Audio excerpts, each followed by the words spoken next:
Ne bütün? Kartın pul veren o adamlar. Önkü veren güllerine hiç yadından çıkarıp bilemok. İçim bilemok. Hey, вот ты где? Чувак, отдашь зарядник свой? Так он мне нужен. У меня 3%. А у меня тоже 3. А ты знаешь, что будет, если он сдохнет? И? Сдохнул? Ну возьми.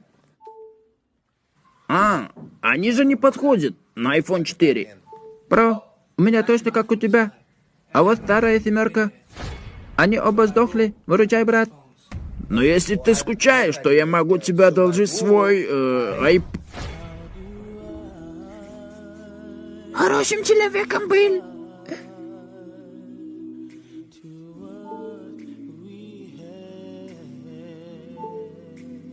Прощай, бро.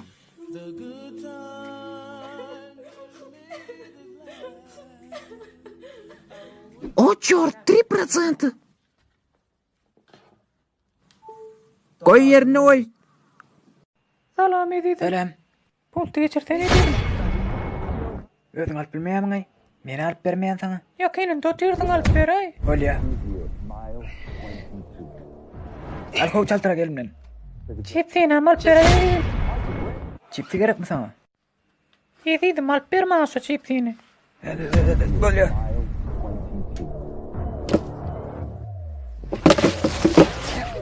Eline çipsini. Kovmaya değilim sen. Koy. Ediydim bıçaklama sen hop sen mi? Gel hele. Son kıyıda kaçırdığa düştüm. Evde kim var? Pis götürdüm. Bu ne emindi?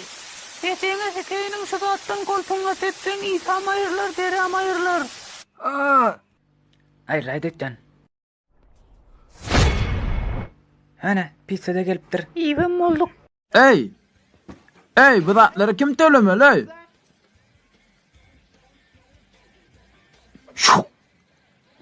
Men student.